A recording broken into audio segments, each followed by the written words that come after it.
and do it. No, Well, I got the we can go out later to dinner if you want. I'm like, oh damn it! Like you couldn't even do reservations. yeah, it's okay. You just do whatever. And I figured like if I really like at this point, if I want something, I have to be like specific and whatever, and then it's not.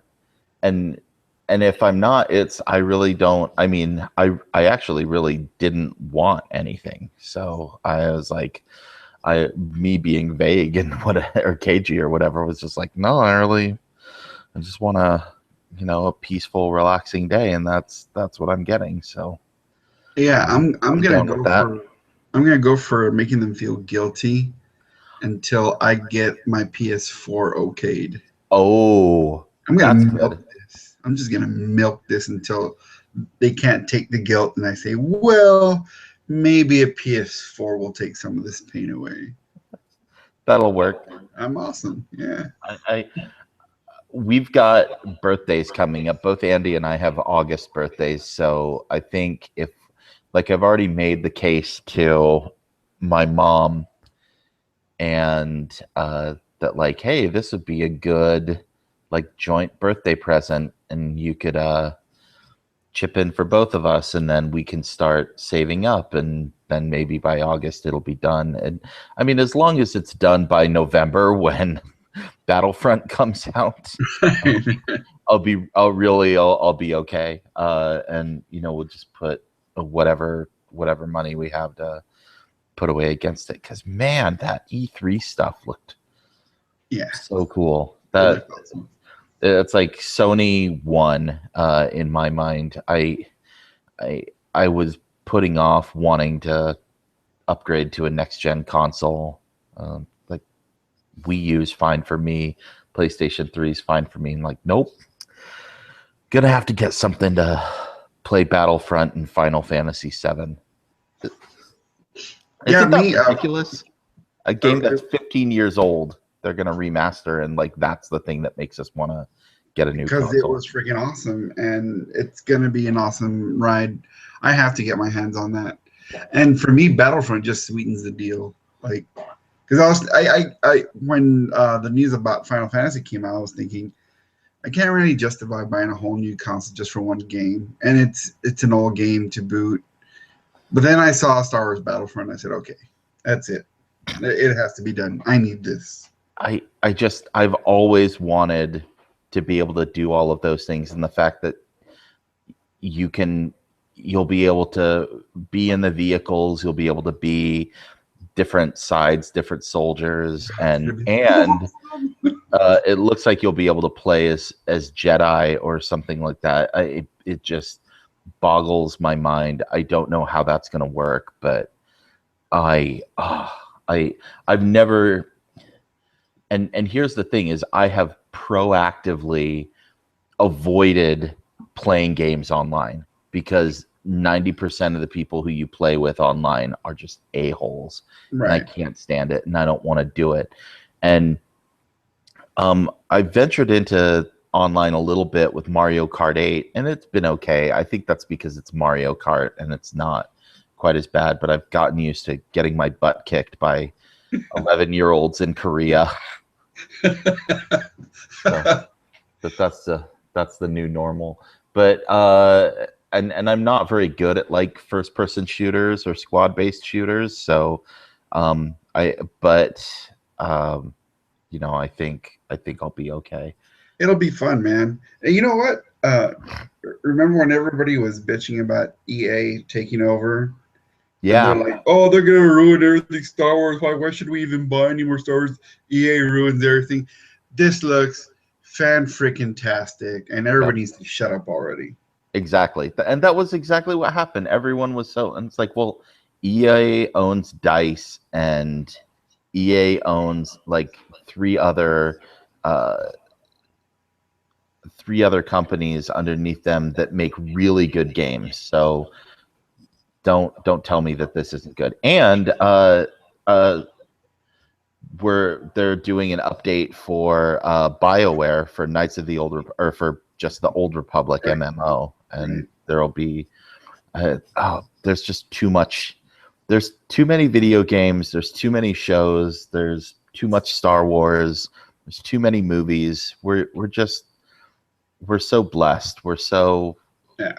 we live in an amazing time, and the only thing we have to complain about is that there's too much and we don't have enough time to be able to enjoy it all. I know, man. That's the thing now that we just don't have the time. Back in the day, I'd have to wait a whole month to see how the previous comic was going to be resolved. And I'd have to wait forever and be thinking about, how's it going to get resolved? And my mind would go all these different places. But now there's a zillion comics that I'm trying to read and I just can't catch up to. And there's all these awesome video games now. It's too much, which is a good thing. But I remember back in the day, I'd finish Castlevania like in a month, and then what else is there? There's a whole bunch of crap, and I'd have to wait and wait. Now there's just way too much. Well, and it's so good because then you get further and further behind with certain things, and then you can go back and do something like a Marvel Unlimited subscription Right. and catch up on everything. You can go back to Netflix and catch up on shows that you completely missed. Same with movies. You can go back and last year's hot game is now only $20, and you can pick it up. And I mean, well, that's essentially what I'm doing here. Doctor Who, Torchwood passed me by, and going Nice back. catching up. We're going Hey, catching up on that. speaking about the Marvel Unlimited, okay, I got this big dilemma because I canceled all my comic subscriptions because I kind of got angry at DC because with the New 52, I thought they were doing it right and it was cool, and then they decided to switch gears again, and so I said, you know what, I've had it. So now I'm thinking, should I just stick to digital and stop with the physical copies? But it kind of hurts that I would do that. I don't know why it hurts so much. Like I think about just sticking with the digital subscriptions, but I can't bring myself to do it. But what's your experience with the digital collection? I've loved it just because it always seemed harder to justify having the huge long boxes filled with comics and just taking up space, and like that look my wife always gives me is like, what, where are we gonna put all this? So it's a lot easier to have them digitally and be able to download them, and frankly it's been better because I can more easily share them with the kids, and it's like, hey, look, here's here's Hawkeye, here's Civil War, here's whatever, and it's right there, and easy to read. I know it's tough, but I mean, I haven't bought a physical copy of a comic in 2 years. No, I Wow. take that back. I bought a couple of physical copies um, of some of the Harley Quinn comics, just for personal sentimental reasons. So there's the artist on Harley Quinn, Chad Harden, knows a lot of people in the Salt Lake geek community, and so like I mentioned when my friend Jeff died, Chad had put Jeff and Shannon and a bunch of our other like mutual friends like in the comic, just like hidden them, like they're hanging out in a bar, or like they're at a movie screening, and like they're just there. And so yeah, I bought those physical ones just because like I wanted to support that, and because I'm like, that is, if there's anything that's going to be a collector's item, I'm going to do that. Like, it doesn't mean anything to anyone else. It's not going to appreciate in value, but it's because I want to be like, oh, I know those people.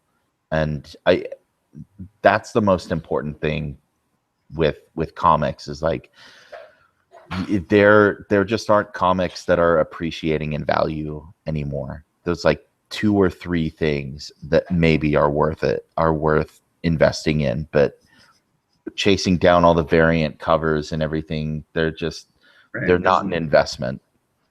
I never started collecting as an investment, and then back in, I guess, late '90s, I started looking at it that way, and then I got bored with collecting just because I wanted to collect for value, and I just stopped it altogether. And then I picked it back up in the mid aughts, and then I dropped it again, and I picked it up again. The new 52 really got me back into the game, uh, but Jesus, I I'm real torn. I really am. I don't know if I should keep collecting the physical copies or if I should just go digital. But I got this thing like when ebooks first came out, I resisted it for the longest time. And I'll read an ebook here and there. It's not as bad as what I thought, but I don't get the same feel. So I still go for physical hardcover books or paperbacks. And, I need something physical. And I'm afraid that if I make the commitment of digital, that I'm somehow going to get disinterested, or I'm going to feel like I'm missing out on something. And Yeah. and now with the new Star Wars comics coming out, the Lando series is coming out next month. It's making it really hard on me, man. I don't know if I'm going to make that switch or not. Well, and that's one good thing is I never have to worry about the digital copies selling out. It's like if I had gone in and tried to make sure that I got Star Wars Volume 1, it's like those things flew off the shelves and I might not have gotten one. But like the digital one, it's right there. I don't have to worry about it. And it takes a lot of the stress out of it. It also, from one point of view, takes a little bit of the fun out of it because you don't get that fun sense of collecting.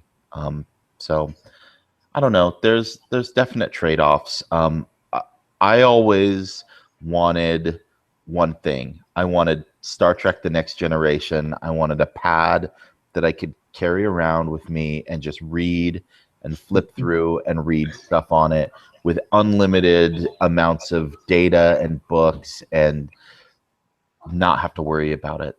That's what I've always wanted. That's what my iPad essentially is. So I'm really happy with that. I might go that route, especially if Marvel lets me go through their back catalogs and check out some old stuff. That's the best thing. Like I never read the original Infinity War when it Oh, no when it way. came out. Yeah, no, I Wow. wasn't. No, I wasn't. I just wasn't reading that when that came out, and so I mean, I read the Infinity War when I first signed up for Marvel Digital, which was 2 years ago, 2.5 years ago. So like that was one of the arcs that I made sure I went back and read really quickly. Cool. But Yeah, yeah, I might go that route. I need to make a decision and stick to it. I have to. Like you, I'm running out of place. Like this room is filled with books and comics, so I can't go beyond this room anymore. yeah, it's rough. So it's nice. And the other thing is then I can also do things like get My Little Pony comics and stuff for the kids, and they've enjoyed that as well. So I don't know. There's trade-offs, but I've generally enjoyed the digital comic experience. The one thing that I don't like is I miss going to my comic book store on a regular Right. basis, and now I only go there to like look for collectibles and stuff and like pick up Funko vinyl things and like Right. or maybe if there is like a specific variant that I want just because I think it's a cool piece of art and like oh I could frame this or do something with it, then that. But yeah, other than that, no. So when the comics are released, do you immediately get access to them online, or Yep. do you have to wait a week or two? Well, you can if there's two different ways to do it. If you're doing Marvel Unlimited, then they're releasing them digitally, usually about 5 to 6 months after they've published. But you can also get them the day of release, but you're paying for them. You're paying for each of those individual comics. So, yeah. So you either have to be patient and wait for the arc to be over, or you pay for it up front. So this makes my dilemma even bigger. yeah, I know. Nabbit. So if you can just be satisfied with being behind on everything, which is what I've essentially consigned myself to, then Marvel Unlimited works for me. But like I don't know what's happening with like Battle World and this big crossover event. I'm gonna have to wait. Wars is going on, isn't it? Yeah, Secret Wars is starting up, so like I know next to nothing about what's going on there, and probably won't know about it until like Christmas. And then all that stuff's gonna start showing up on the digital unlimited app, and then I'll actually have time over that Christmas vacation to actually like read all of it and get caught up. So that's my dilemma, not having time or having space to take care of it. So well, I'll figure it out. There you go. Yeah. This has been great discussion, but I feel like we probably actually need to start the episode. I think I want to keep all of this on here, even though it has nothing to do with Doctor Who. But yeah, so welcome to the 16th episode of Who Virgin. 16, just like an irresponsible kid getting a driver's license, we don't know exactly where we're going or how to steer this thing around. So we're meandering and taking forever 10 minutes to get going. So welcome to my co-host Mark De Leon. Thanks for being here. Going on. Yeah. And do you hear that noise? Do you hear my son screaming in the background? Monkey noises. Yeah, exactly. That's exactly what it is. It's monkey noises from a little kid having fun with Plants vs. Zombies. So, I remember that. Yeah, I know. It's like I'm thinking of I can't remember if it was I think it's Knocked Up when Paul Rudd's like, I wish there was anything in life that made me as happy as bubbles make my kids. Yeah. It's like I really miss those days of being able to be that excited over stuff like video games. So yeah, but we've got a great episode. We're gonna do a little bit of news about John Barrowman, because we're going to be talking a lot of Torchwood this week.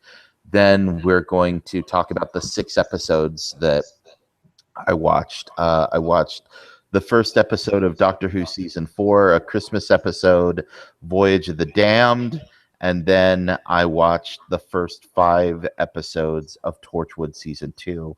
Kiss Kiss Bang Bang, Sleeper, To the Last Man, Meet, and Adam. So that's what we're going to talk about. Let's start with John Barrowman. He was at Las Vegas Comic Con and was talking about his contract for Arrow. They're starting to film next month. And so this is what he said. He said, "We start filming in July, season 4. I just finalized my deal a week ago. I'm very excited about going back. I can't tell you anything because I do know a bit about what's going to happen. But if you love Malcolm Merlyn, if you love Oliver Queen, if you love Thea Queen, if you love the Canary Sisters, and I say that with a bit of a twist and a joke in it, you're going to love what's going to happen across the DC world." So that's a lot right there. I think there's a couple things worth mentioning. So, I mean, we've previously talked, Mark, about kind of enough with the Ra's al Ghul, Malcolm Merlyn stuff. How does this just make you feel, knowing there's actually going to be a decent amount of him coming back? I will preface this by saying that I'm a John Barrowman fan. Love the guy. Okay. I like him in pretty much anything he's in, but I am so tired of Ra's al Ghul in Arrow, and I think they did too much of that last season, and last season suffered because of the whole Ra's narrative, and I didn't want to see that. I was hoping this coming season was going to go a different way, and it appears that it's not. We're going to get a lot more family drama with Merlin and Thea and Ollie, and he mentioned the Canary sisters with a wink. So they're going to be unsisterly towards each other, I guess, which it's already a waste of a season in my mind. Like, I wish they hadn't gone down that route. But we know that the Canary sister, Sarah, the Canary sister, she can't be there all that long because she's going to be in the Legends of Tomorrow, if I have that right. So I don't know how long that little Canary sister scenario is going to play out.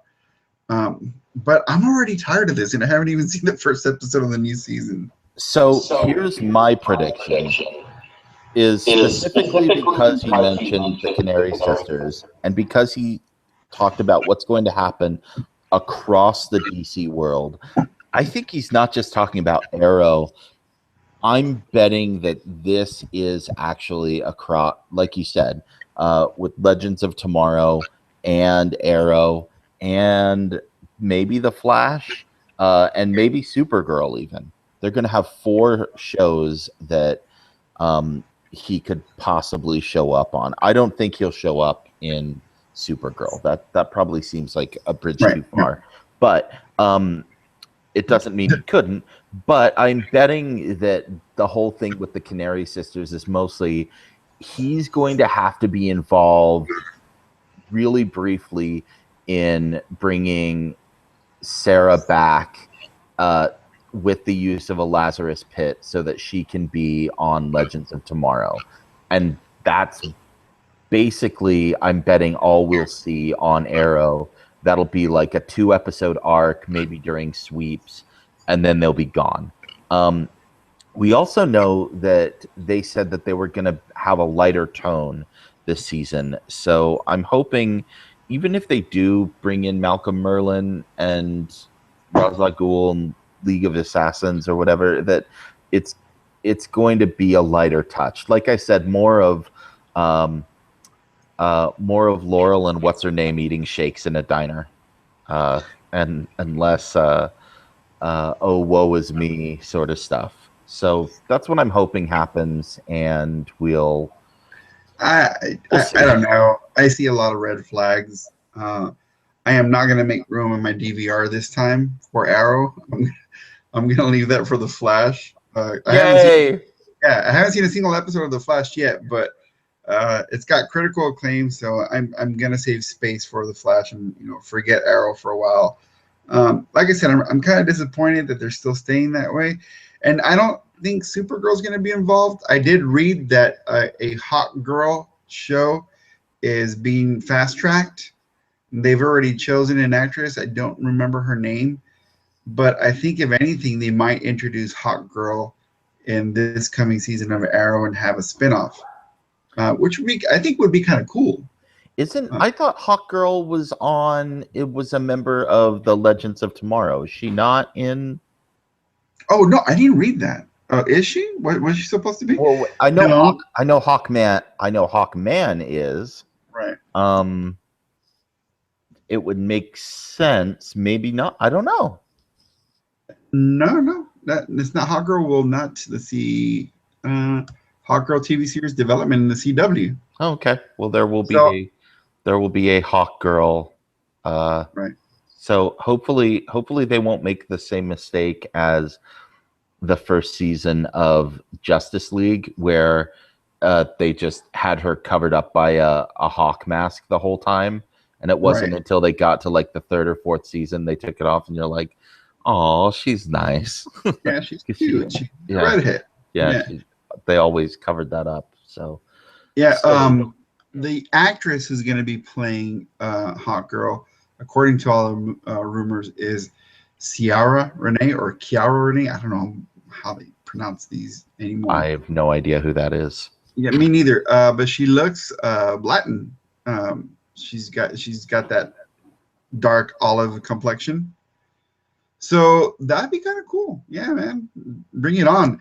And since it's going to be in the CW, I think that there will be some kind of spin-off situation from the Arrow.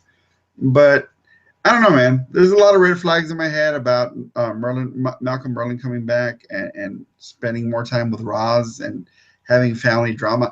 I don't want this to continue being a soap opera. That's what I'm trying to get to.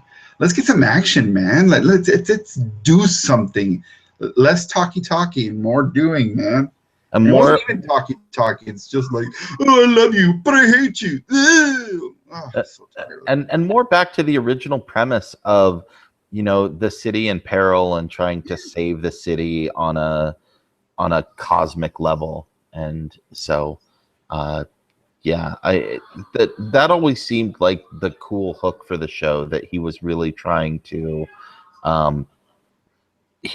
save the city. And in the first season, it was very much all about big business and power, and how that, you know, ended up putting people into poverty, and the irresponsibility of that. That's the social consciousness that I want to see in a Green Arrow show, because I mean, for heaven's sake, he's a guy who goes around wearing a Robin Hood outfit. That's what he's supposed to be doing.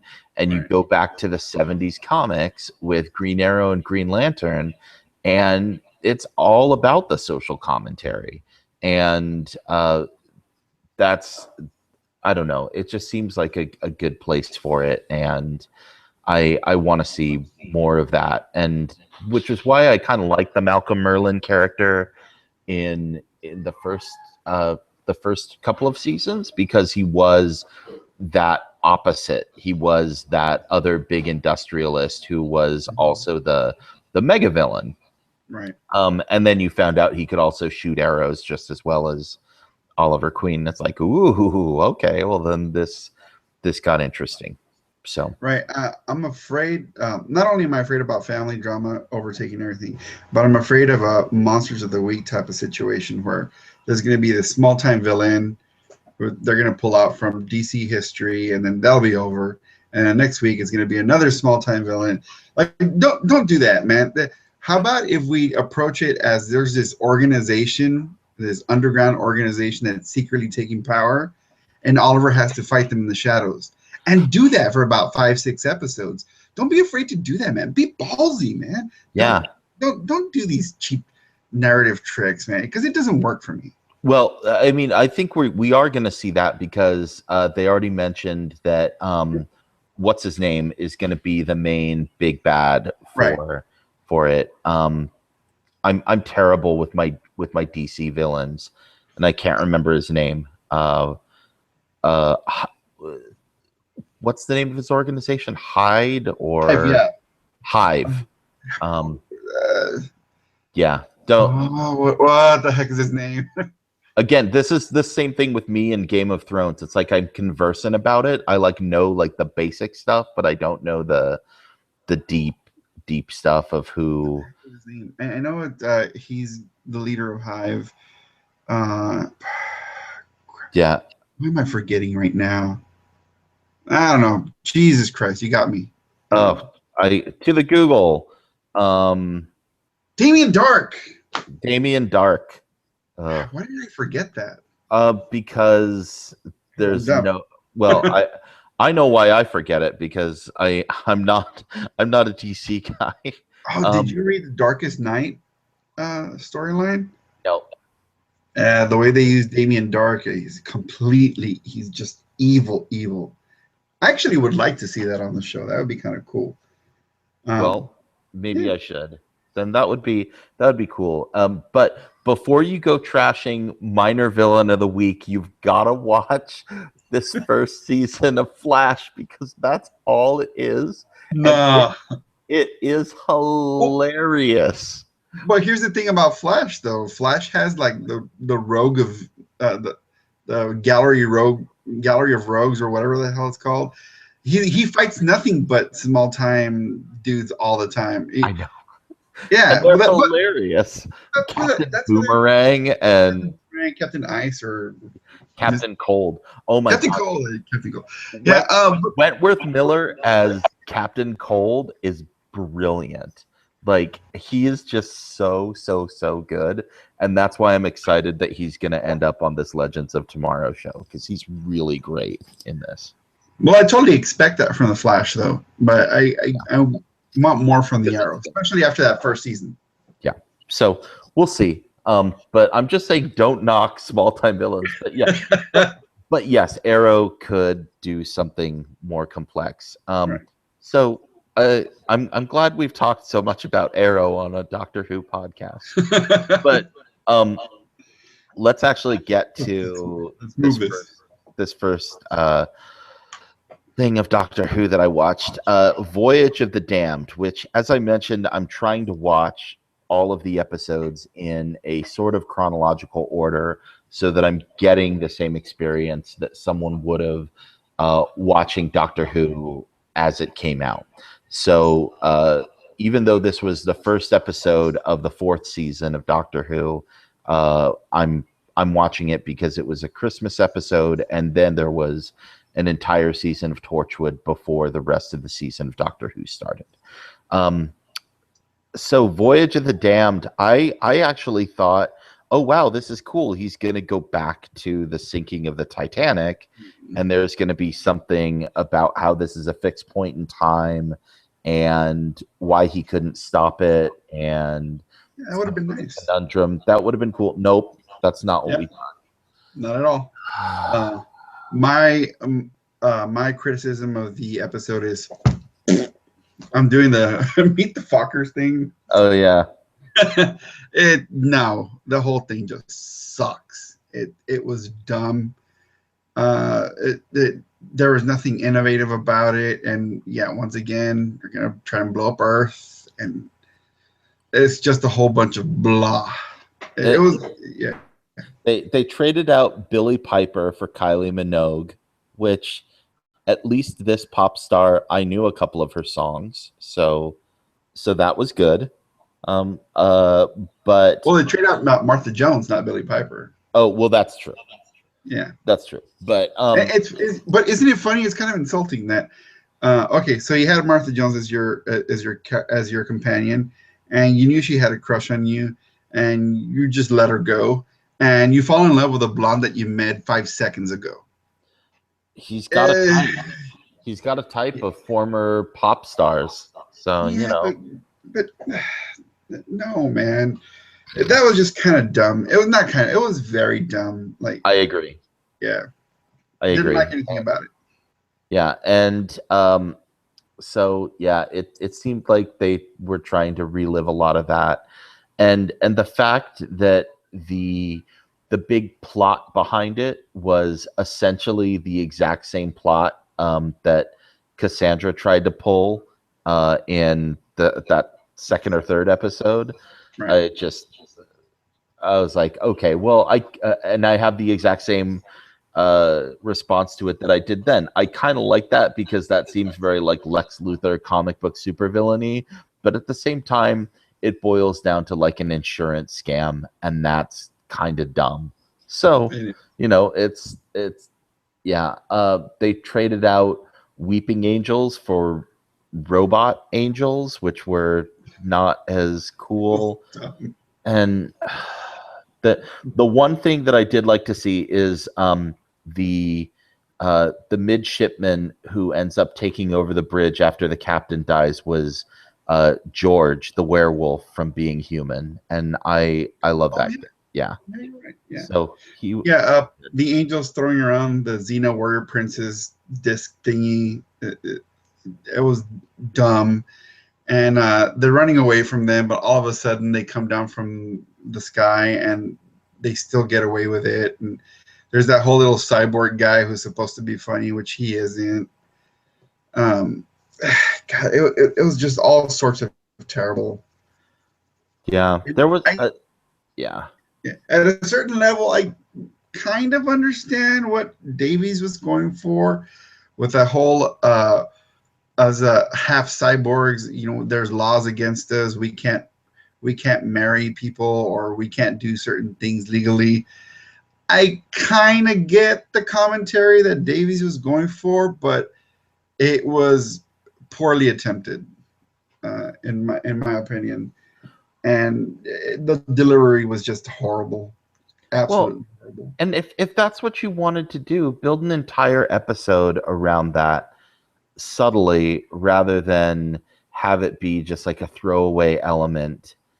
And the whole like, well, he was kind of in love with Astrid and the doctor's kind of in love with Astrid. So it's like, what are they supposed to do? It's like, um I just, yeah.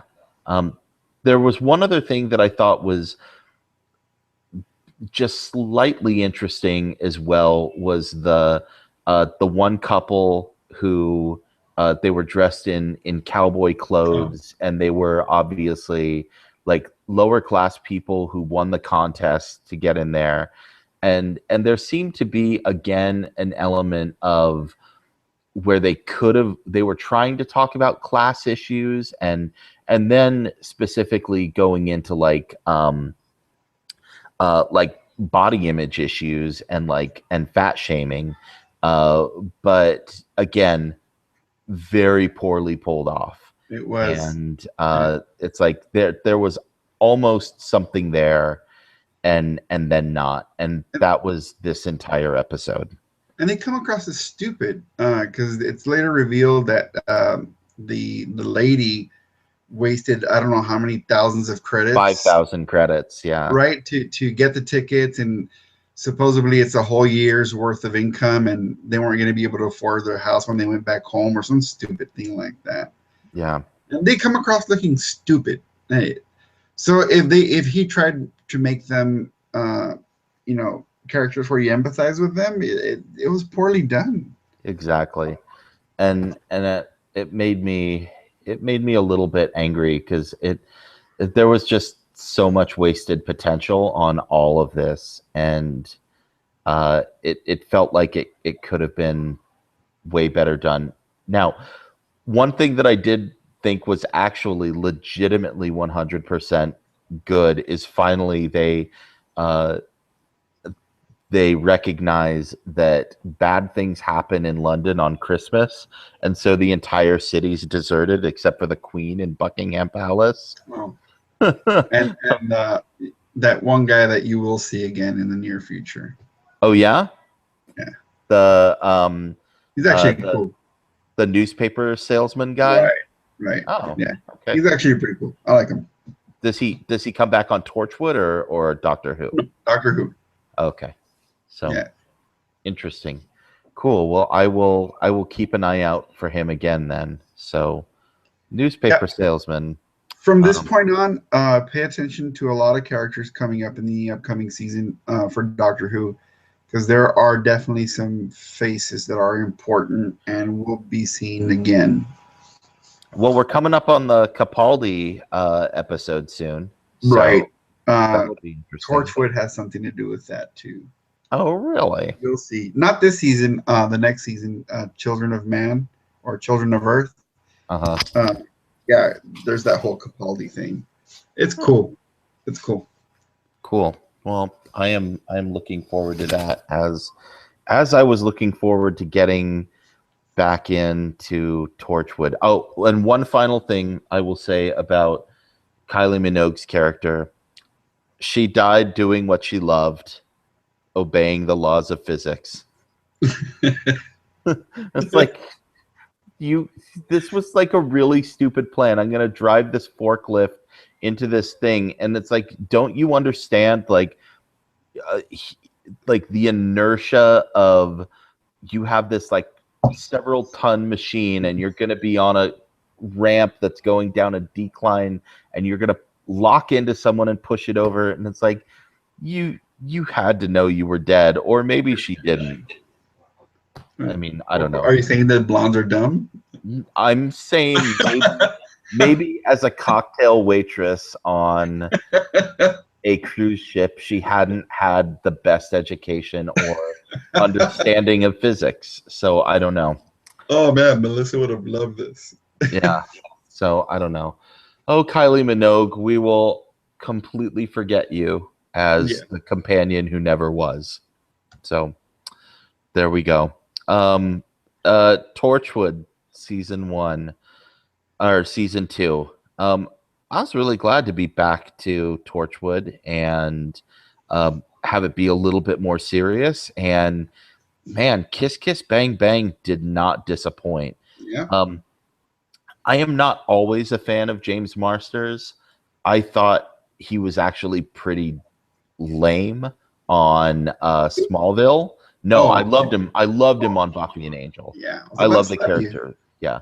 Although I'm not one of those like big pro Spike people on in Buffy and Angel. Like there's lots of people who absolutely love him. I'm like, he was a good villain. He was a not as fun lapdog, and then he got more interesting when he showed up on Angel as a as a ghost and a kind of foil for Angel. Like that was always I the agree. best way for him. But I think he works better having a slight British accent, which is funny. Um, so it was funny that they let him basically keep that instead of, as they were doing on Smallville, make him be like standard Midwestern American accent. So it's like I guess only Captain Jack's allowed to do that. Oh, by that time in Smallville, a lot of things were unraveling anyway. Well, yeah. In his defense. Well, geez, after that first couple seasons, most things were unraveling on Smallville. So, anyway, That's another discussion. Yeah, that's true. That is a completely other discussion. Join us on our Smallville podcast. We go back through all of those seasons. But I mostly like this because I thought it brought back a lot of Jack's storyline, and it also reinforced the I mean, he goes ahead and says it. He says how resilient that team is, and they come back no matter what he was throwing at them, and that was really cool that they had both learned to work without Jack, but then when Jack was there, he was able to really bring them together as well. Right.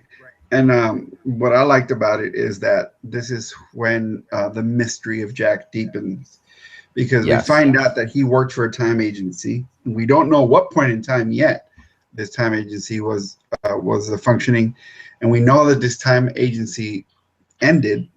There's no longer a time agency, and we don't know exactly what this guy is doing now with his time vortex technology. So, like, we're learning a bit more about Jack, and as the episodes go on, we learn a little bit more up until the last episode that you saw. That really gives us a deeper appreciation for who Jack really is, and the mystery of him not dying is still a gigantic mystery because his old buddy John Hart didn't know that he couldn't die. Because when he throws him off the roof and he sees him dead, he's like, all right, too bad you're dead. And later on, when he sees him again, he's like, you're supposed to be dead. So we know that whatever happened to Jack that doesn't allow him to die didn't happen in the far future when he was working the time agency. Something happened, and we still don't know exactly what. I have a theory, and I think that he only died for the first time with Rose Tyler and the war against the Daleks. Did we see him die before then at any point? No, but his history says that he's died before, way before then. Oh, okay, it did. Because remember, he served in the First World War, Second World War. I thought that he did that at a point in time after that. So here was my understanding of Captain Jack, and maybe I'm wrong about this, was that he met the Doctor and Rose, and then he went back and served in those wars to end up uh, in Cardiff in Torchwood in the late 2000 aughts. And so there, we have like 70 years of his history missing in between when we saw him at the end of um, season 2 of Doctor Who with the Daleks. And Well, without spoiling I too don't know, much, maybe without not. without Okay. spoiling too much, there's a lot of pre-Doctor, pre-Rose stuff that he does in previous wars. That will reveal itself as you keep going on through Torchwood.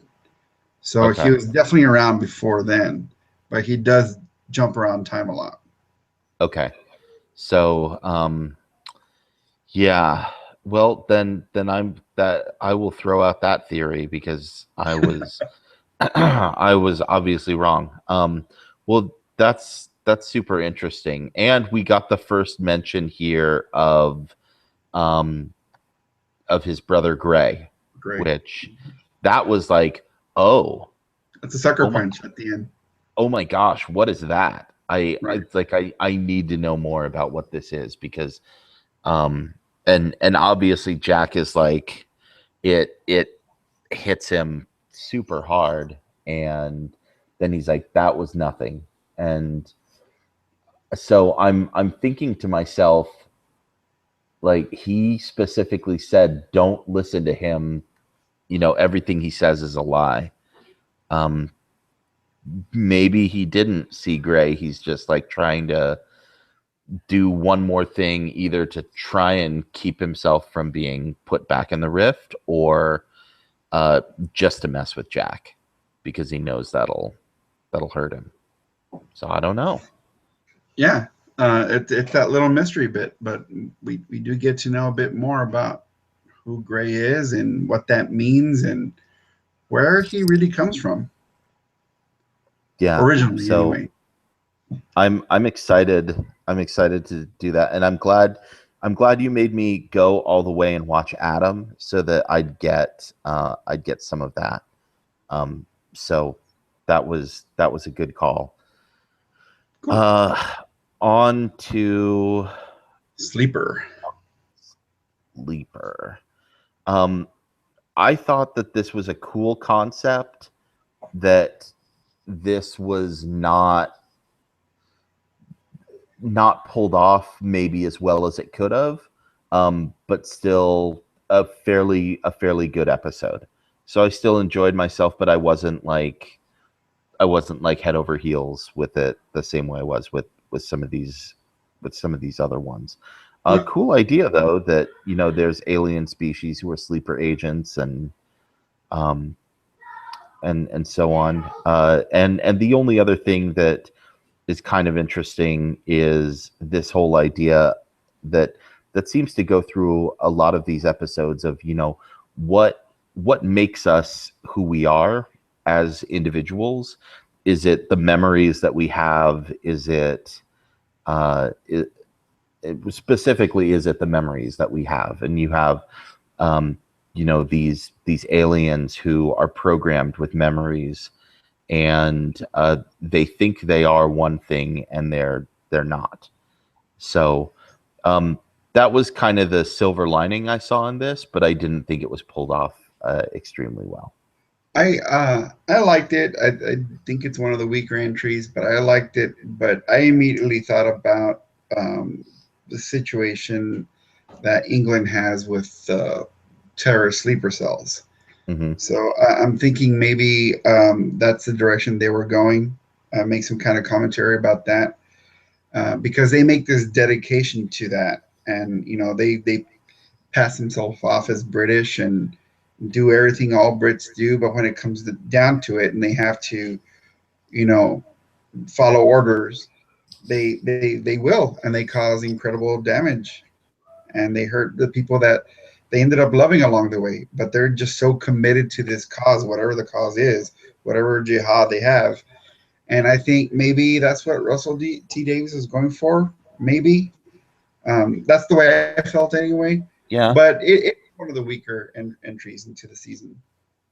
Yeah. So I thought it was kind of cool. Yeah, that whole idea of uh, talking about this in the context of international terrorism, it seems so.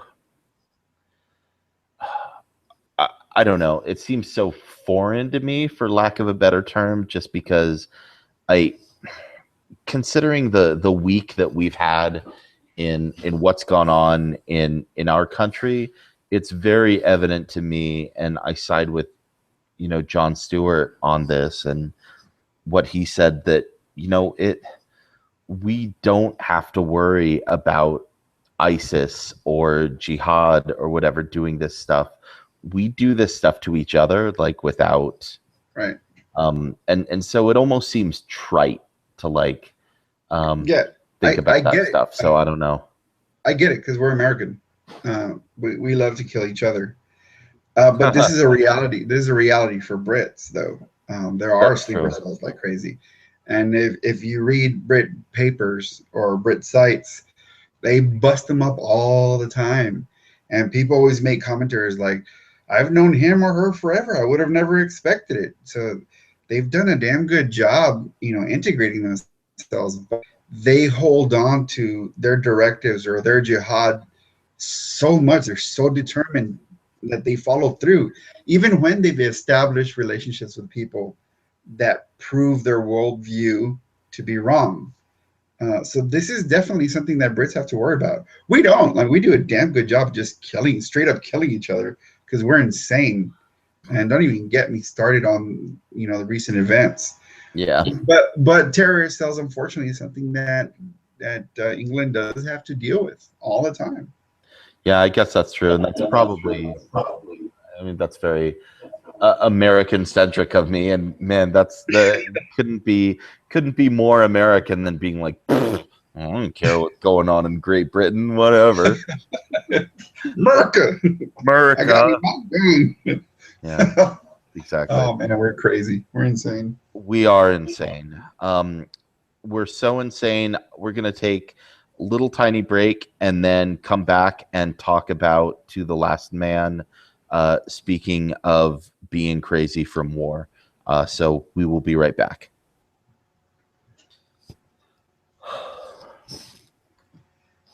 Okay, seriously, how much noise is Jackson making? Because I've got both my headphones in, and so I can't quite hear because it's not going into my ears.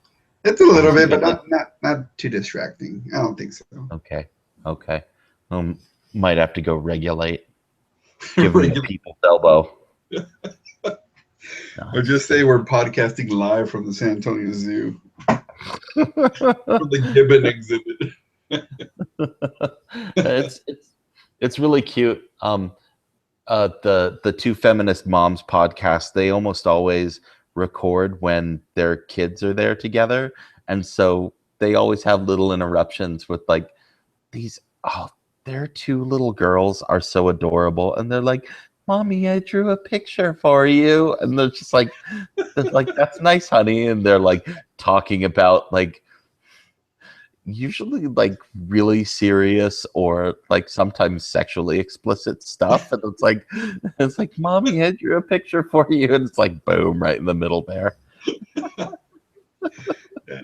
My daughter slips things underneath the door. That's It's funny. adorable. She'll put like coins, like telling me she wants me to take her somewhere to spend that money. Yeah, like 35 cents is gonna get you anything, kid.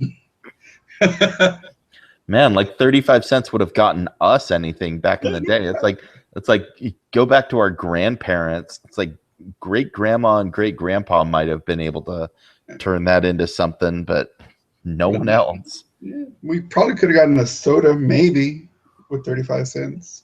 Yeah, maybe there might have been. Yeah, I remember when Crystal Pepsi came out.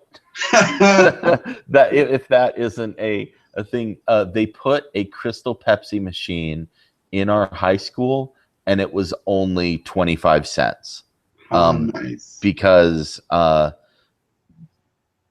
and all the rest of the sodas were 50 because they wanted people to drink Crystal Pepsi, and so they were doing like the whole loss leader thing, and yeah, so that was like the only thing.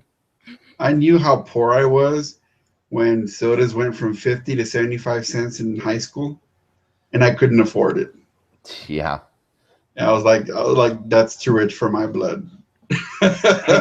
Hey, speaking of your old stomping grounds and growing up, and geez, my old stomping grounds. Your We old won't talk about that. But did you hear about the Chipotle that they opened in was it McAllen or Brownsville? And they like ran out of tortillas in 3 days. That's freaking hilarious. Well, I think it's funny on a number of levels. One, that That you like, don't prepare yourself. It's the freaking valley. well, and that two, I would think that there would be much better places to go than freaking Chipotle. Well, here's the thing about people in the valley. Once they get money, they kind of want to show that they're a little different. So they'll go to those restaurants. They'll be seen at Cheddar's because Cheddar's is high class compared to everything else. Cheddar's? Seriously, man. When Cheddar's opened up in Brownsville, my parents and my uncles were going all the time. And I know it was a prestige thing. When, what's that name of that Irish joint? Crap. Bennigan's. Then When again, Bennigan's opened, freaking Bennigan's, where even their sandwiches suck. I mean, people were going line out to the street because they wanted to be seen at freaking Bennigan's. So Chipotle, I know it would be a hit, especially if you market it in like the north side of Brownsville, where mhm. people have moved up and they have money. But if you're gonna go to the valley and you don't understand that you have to have a lot of tortillas, then you don't understand the valley. I mean, they sleep with tortillas. Come on, man. Do some research, man. I know, Know your customers. I know. I just find that hilarious and ironic on so many levels. Here, hang on one second. Hey, buddy, Jackson, how you doing, guy? Yeah, you're making a little bit of noise. Can you maybe take it into your room and be a little more quieter? Yeah. I like your shirt. I really just want to touch video. You really just want to watch videos? Do you have something? Are you gonna watch videos on the iPad? I can't find any screen to watch it Okay. Well, what screen do you need to watch it on? on. Just something that has YouTube. Here, why don't you take my phone? Where's my phone? It's around here somewhere. I just don't use your iPad. It's out of batteries. Yeah. Do you not have? Here's my phone. If you will go and watch that quietly in your room, here, right here, Yeah, I will. then you can have it. Okay. I will. Okay. Thanks, buddy. All right. Well, I should have had a second kid. I'm gonna try and I'm gonna try this week and reset our everything so I can make that office room the podcast studio finally. I need to move the router in there, but that means I need to get a Wi-Fi repeater so I can put it in the rest of the house, because like the office is at like one end of the house, and if I put it there, then the Wi-Fi signal will Right. not get to everywhere it needs to go. But that way I can have like a plugged connection and be awesome. I also need to get a chair for in there. But I that had to do that at the house at the second floor. I had to put a repeater up here. yeah, totally. Yeah. First world problems or something. I don't know if this is even first world problems anymore. It's just like I don't know. Semi first world problems. Yeah. Yeah. It's not like we're so super well off. If it were first world problems would be really would be like I don't know, something way more pretentious with our Wi-Fi. I haven't taken my dog to his salon in the past 3 days. Yeah, exactly. All right. I'm ready to get back. Cool. Okay. All right, and welcome back to the second half of our 16th episode. Let's jump right into To the Last Man. Yeah, this is where my heart begins to break for Tosh. Yeah, she just gets like, She gets crapped on so much. yeah, I feel awful for her. It's like, can she not have any happiness? It's like, oh, that Yeah, short answer, no. no, Can't. obviously not. No, and she seems like she's such a good person, man, and just these things keep happening to her. So yeah, there's this guy that World War One, they had to freeze him, and we meet early Torchwood, and every year, from the point that they freeze him, they have to wake him up once a year, reanimate him, have him ask a couple of questions, spend a day or two, and then freeze him again for another year. So it's 2008 now, right? Yeah, They wake him up, and they keep asking. Gwen keeps asking Jack, "Why do we have to wake him up?" And I think the answer he gives is because we're gonna need him.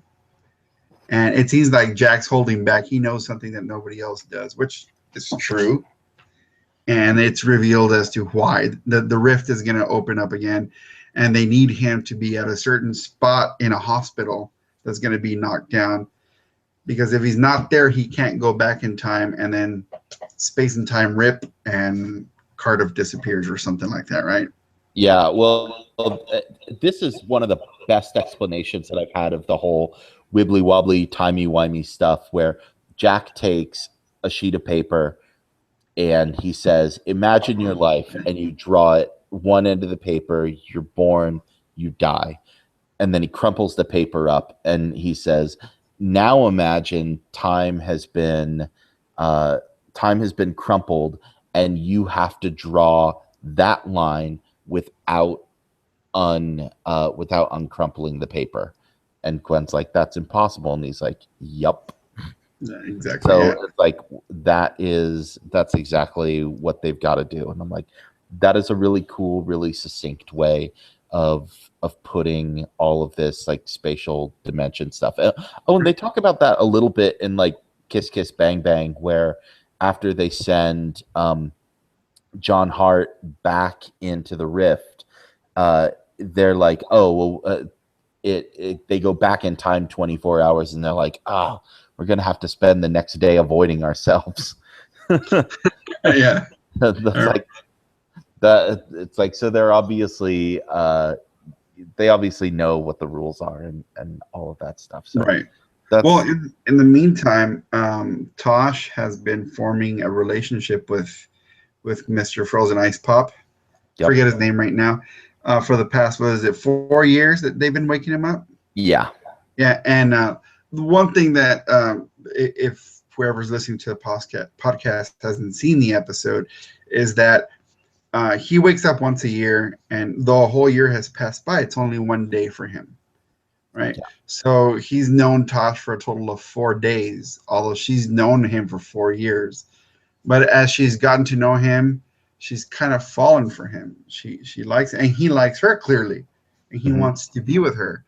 So Tosh is faced with a decision like, can she keep him? Why can't she be happy? You know, she finally found someone that loves her for her, somebody that needs her, and Yeah. she's been missing that her whole life, and she has to give it up. She has to let him go back in time and end this, whatever it is that they have, to save everybody else. If there's ever a moment to be selfish, she would have probably the right to do so, but she doesn't. That's the thing. She follows her role. She does her duty, even though you see in her face that it's painful to her, extremely painful. And this is the one episode that really shows Tosh that really shows who Tosh really is. I mean, we get to know her on that emotional level, and like I said, my heart just breaks for her because that's all. Man, can somebody please love her? Like somebody please give her a break, do something for her, because the way this episode ends, it just tears me up. Yeah, it's just awful. And the other thing that, I talked about how they did not very deftly take on a lot of social issues in some of these previous issues. I felt like they really perfectly got to the heart of a lot of issues about war and its effects on people. And he's dealing with what in World War One they referred to as shell shock, which we today would refer to as post traumatic stress disorder. Right. And this is, I don't know, my dad has PTSD, and has been really messed up by that for, I mean, my entire life.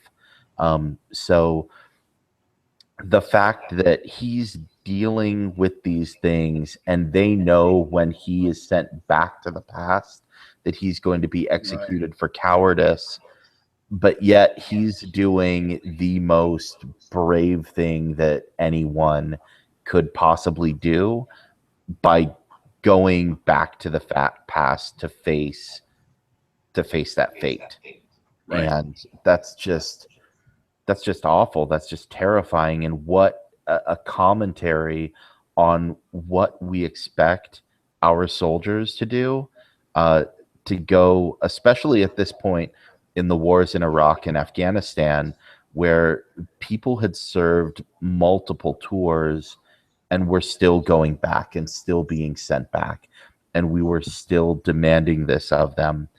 And man, that messes you up. Like It does. I I didn't think a lot of the movie of American Sniper. I thought it was very heavy-handed, but it did deal with some of these issues. I think it glossed over a lot of them, but but it did deal with them.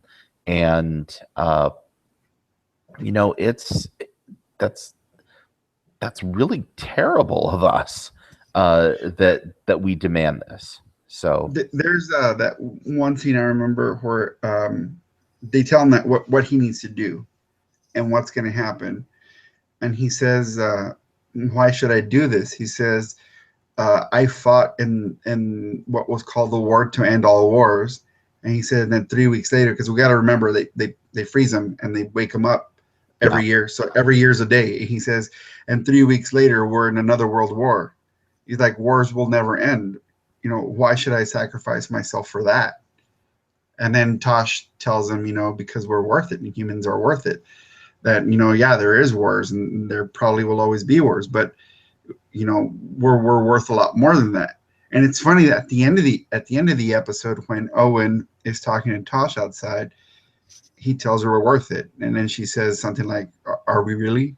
Like, there is so much weight to this episode, because in the grand scheme of things, I don't know how the rest of the universe works, and I don't know what other beings they are, sentient or not. But we, at a certain point, we have to ask ourselves, are we really worth it? Look at all the damage that we do. Look at what happened this week. I mean, we have a young white boy who was brainwashed into thinking that black people are inferior and they should be taken out. And this is what is fed to them. This is what we as humans do. We feed hatred and so much fear to them.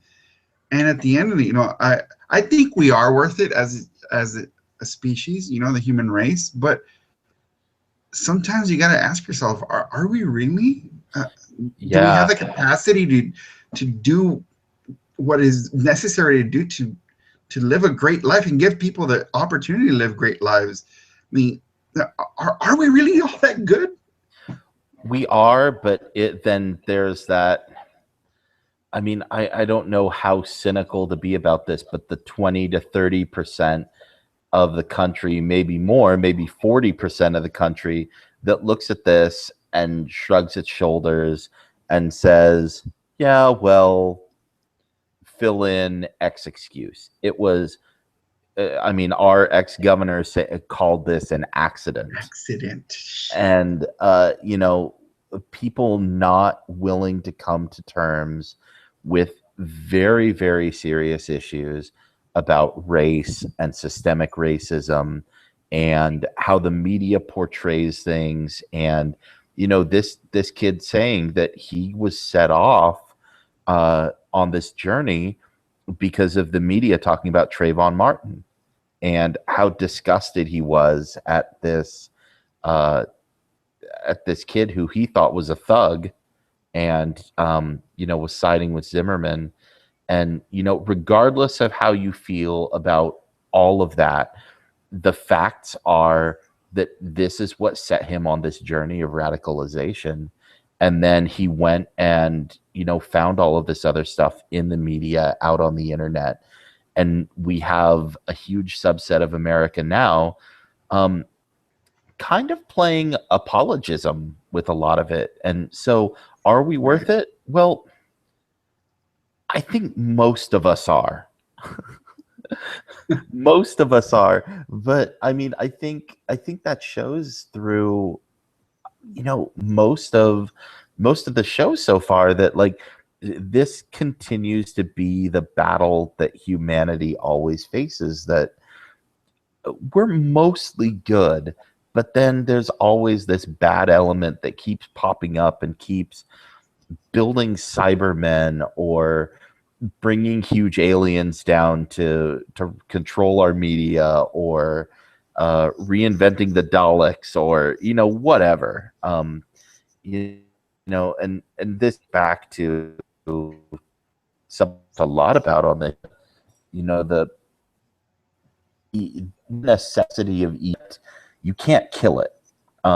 You can't completely ever get rid of it. So, I mean, as much as we try to improve humanity and make it better, that's just going to be that continual struggle that we have, I guess.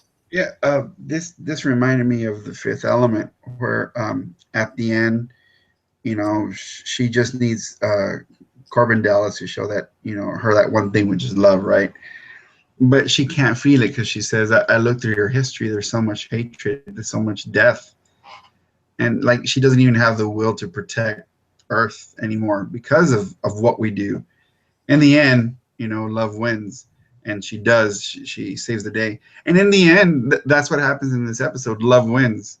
It's that love that Tosh felt for him, for the young man. I keep forgetting his name. The love that they have for each other that made him realize, okay, now I remember why I'm here, and I have to do this. I know what's coming, but I'm going to do it. So in the end, love wins. That's great. But I can't help. I guess maybe I'm getting older now, and maybe I'm getting a bit more cynical. But Jesus, humans are hard to love sometimes. They really are. Yeah, we are. Well, at least you and I aren't. And we're trying, and I think the vast majority of people are trying, and even people just need to open their eyes to the suffering that others are going through, regardless of skin color and socioeconomic background or whatever, and look out for one another a little bit more. Um, so to move from bad to worse and talking about inhumanity, Let's drink of the meat. let's talk about meat. Oh, geez, Yeah. this just made me sad. Um, Yes. I just so there's uh there's a plot. They're trying to figure out where this alien meat is coming from, and they've got this giant, I don't know, space whale. Whale, right? I mean, it really reminds me of like a whale, and especially the sounds it was making, and you could see the intelligence in its eyes, and they keep carving meat out of it while it's alive and selling it, and because it keeps regenerating and keep growing, they're like, oh, hey, this is a business. We can just keep selling this out there. And and poor Reese gets pulled into it and gets pulled into the whole world of Torchwood, which is probably a good thing. That there needed to be honesty between him and Gwen Right. about what her job actually is, so that she can actually talk about that. It still feels very much like that's a doomed relationship, and don't tell me. But I don't know. There's just too many bad omens around all of that I can't imagine that things are going to turn out well between the two of them. So makes me sad. Yeah, I'm not gonna say anything one way or another because it would just ruin everything. But meat. So once again, humanity will do anything for a buck, and they don't care who they hurt. I don't know. This is some kind of allegory or whatever for what we're doing to the ocean. Yeah, maybe because we keep taking from it, abusing it by dumping all sorts of things into it, and we think, it's the ocean, it'll take care of itself. No, it won't. We've already eradicated I don't know how many species of fish. Whale populations have gone down. We keep whaling them, even though we know better. We should know better. But there's one country in particular that keeps doing their whaling. Japan. Yeah. Yeah. I won't say which country, but Katana Sword. So, yeah. Once again, humanity at its worst. They don't care about the cost as long as they can profit. Yeah, that's terrible. And my old work buddy, and you know him online, but Ryan Rittenhouse was he was a Sea Shepherd guy. He was out on Sea Shepherd for a while before their reality star days. So and he worked for Greenpeace for a while. So we're very proud of people who will stand up for stuff like that. So I really felt like this was an allegory for that, and an allegory for, it was just too obviously that this seemed very much like a whale for it not to be at least somewhat about that, or about kind of a broader ecology and a broader consciousness. It almost didn't matter what we're talking about, but it was very obvious that this was an intelligent creature, and that you were keeping it alive and torturing it and forcing it to, continue to make meat. It just was sickening. And I'm glad they shut it down. The final the final choice of what they had to do, though, and it was just Owen's doing, and you know what, you can't blame him. There was no other way out. There wasn't. And Jack was desperate to save this creature because he empathized with it, and that's what I love about John Barrowman. Like, you saw that pain on his face when he saw what he was looking at, knowing that this creature was in pain through no fault of its own, and that it was being tortured. You saw that in his face. Great actor. And Owen took charge, and he did what the only thing he knew he could do, which is to euthanize it and put it out of its misery. Unfortunately. I know. That's just a terrible thing. The thing that immediately came into my mind was a line from the second episode of Sleeper, where she asks, "Well, do you kill aliens?" And Gwen's like, "Well, only if it's an us or them situation," which was, what ended up being that finale of that episode. But here it's like, well, this was not an us or them situation, but it was also the humane thing to do. And it's sad that, like, yes, we do have to.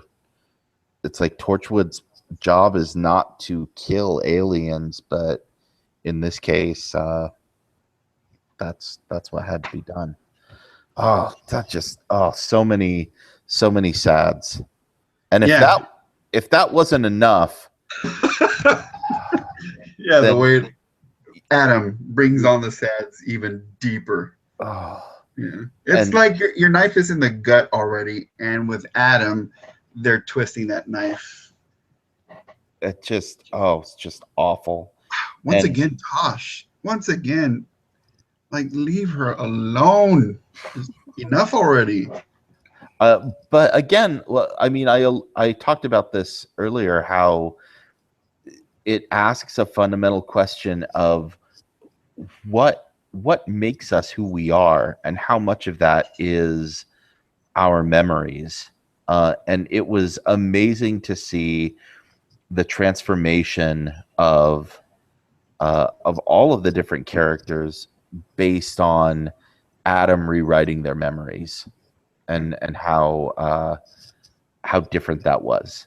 Um, so They did a good job of making us feel bad for Owen too. yeah, they Uh, did. I was amazed about how bad I felt for Owen, even though at the end he turns back to the turd that he's always been. But there's that throughout most of the episode, you just feel real sorry, but you're feeling bad for him because he's taken the place of Tosh, and then she reverts back to herself, and it just what happens to her is horrible. Basically, she falls in love with this creature who makes himself a physical form by using memories, manipulating memories, making himself or herself stronger. In this case, he makes himself manifest as a man named Adam. And she falls in love with him, and he convinces her that they've been in love for what, a year now. They've been going out for a year, and she's so happy. You see Tosh differently. She's confident, happy. She's in a relationship, and you kind of feel good for her, but you know this isn't right, and you know what's coming because you know Adam's not real. So we have that part, and then we have the part on Jack where Adam goes deep into his psyche and retrieves a memory of, and this is part of where the mystery of Jack deepens, of his younger brother, and we find out that Jack is from, I think he said, the 51st century Mm-hmm. or 52nd. I know it's in the 50s, so it's way in the future. Mm-hmm. And we find out that there is it Earth that they're at, or are they in another planet? I don't remember. You saw this No, episode. I think it's another episode. Well, let's see. It's the Boashane Peninsula. So, I mean, that doesn't exist On Earth, so, here. oh, on our current Earth. Yeah. So, I mean, I guess it could exist someplace else, but I mean, I just assumed it was.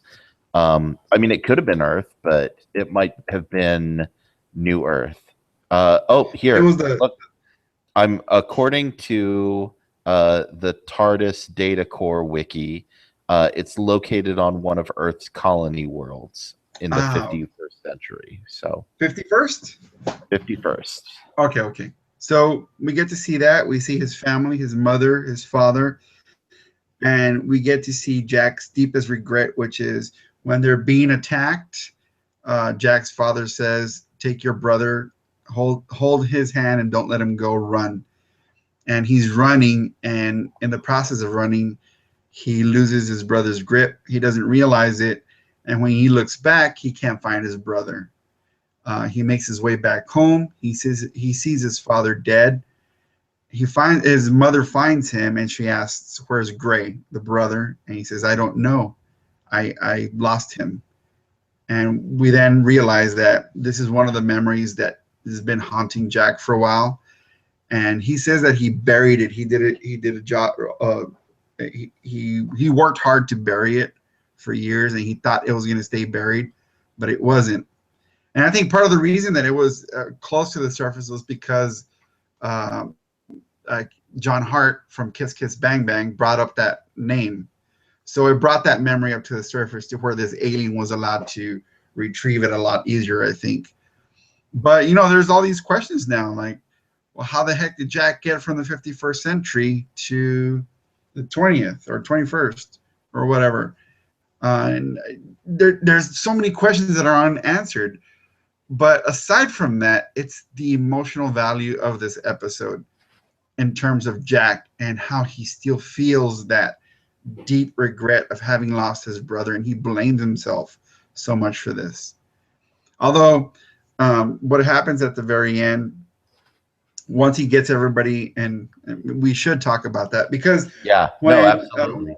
yeah, because when Jack realizes what's going on, he tells everybody, "Okay, we've been played with.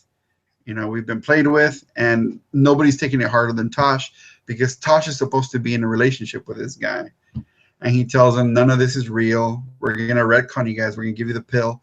But I want you guys to remember something prior to meeting Adam that made you happy." So, Gwen thinks about Reese, and Tosh thinks about, I forget who Tosh thinks about. But what really got me was when Owen's turn was to think about a happy memory. He thinks about his mom. And there was something so pure and innocent about that.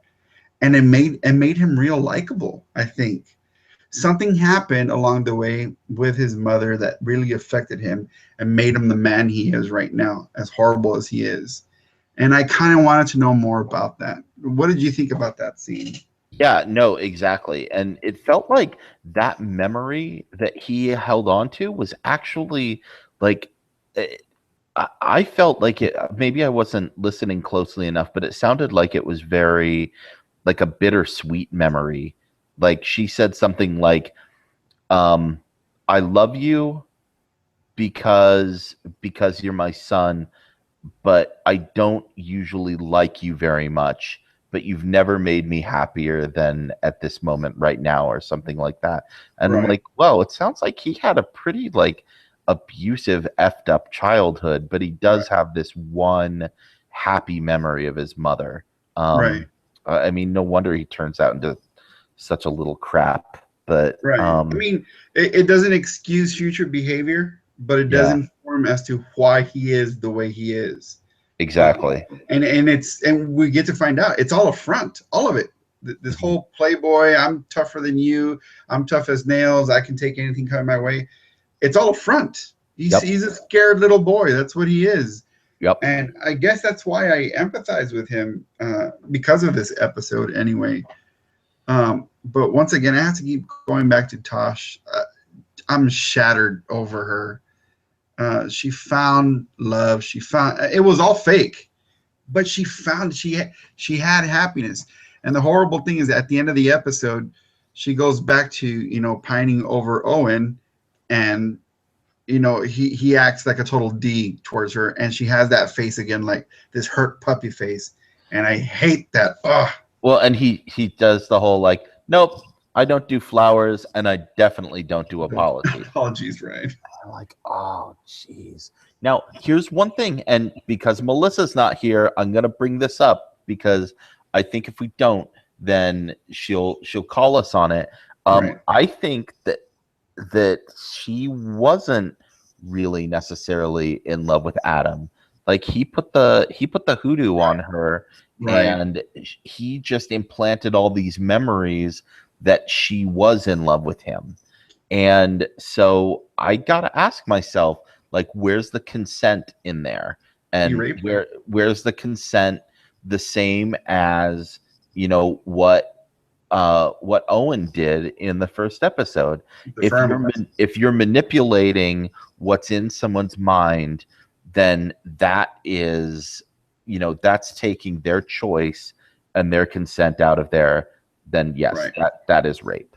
So I think it's like she may not feel that, but at some level, she also does have to feel violated that he got into her head and remade her and um and manipulated her. I mean, so much so that she's like, "Are you willing to kill for me?" And she's like, "Yes, I am." Yeah.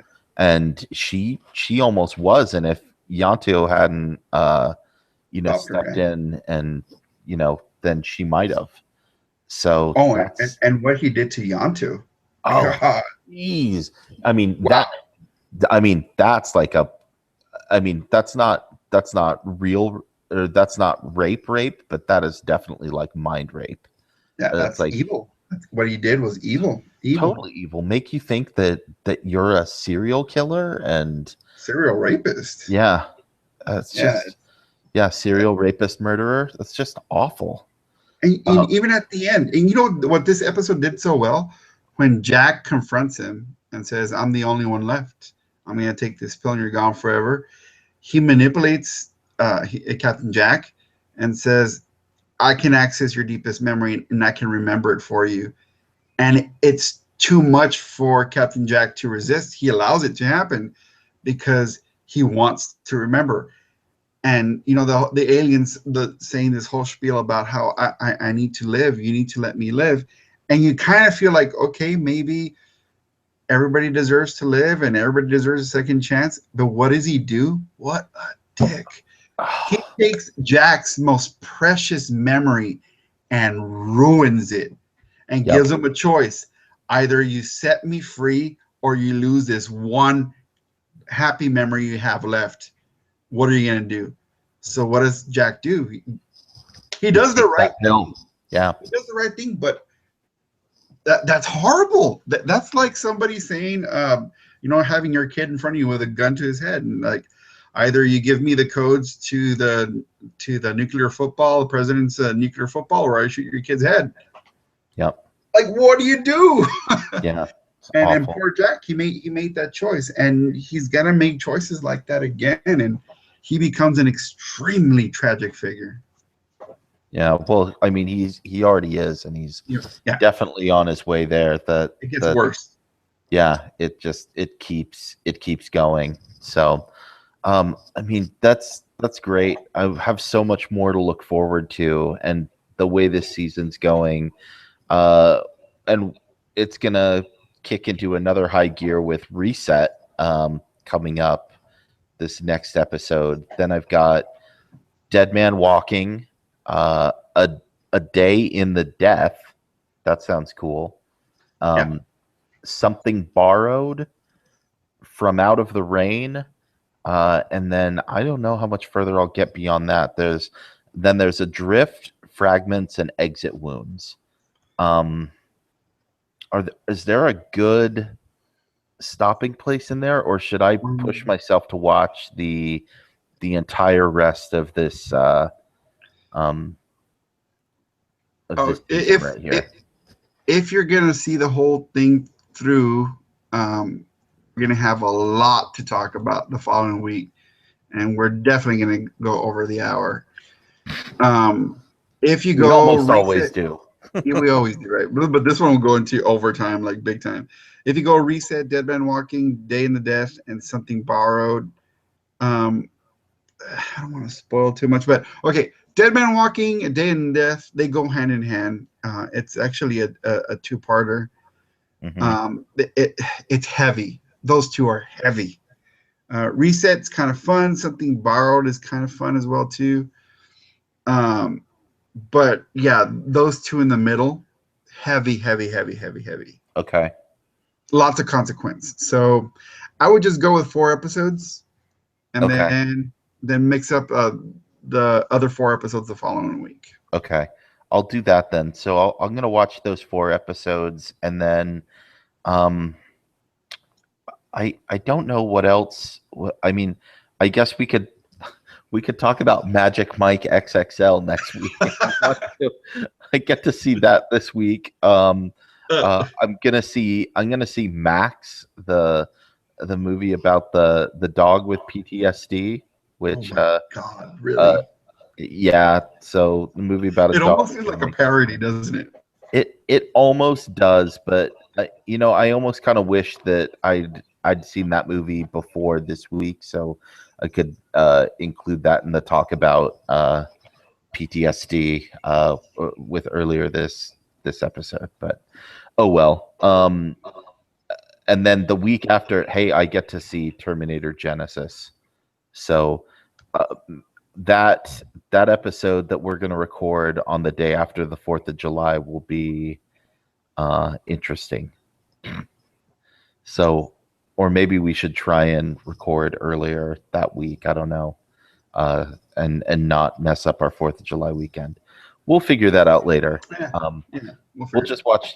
This will be an easy week. I'll just watch 4 episodes of Torchwood, and that'll be next week's episodes. But until then, thanks to everyone at Big Shiny Robot for hosting our podcast, especially Tom Winkley. Thanks as always to Mark for being here with me, and we will see you all next time. Bye, everybody. And that's over. Cool. Word. Yeah.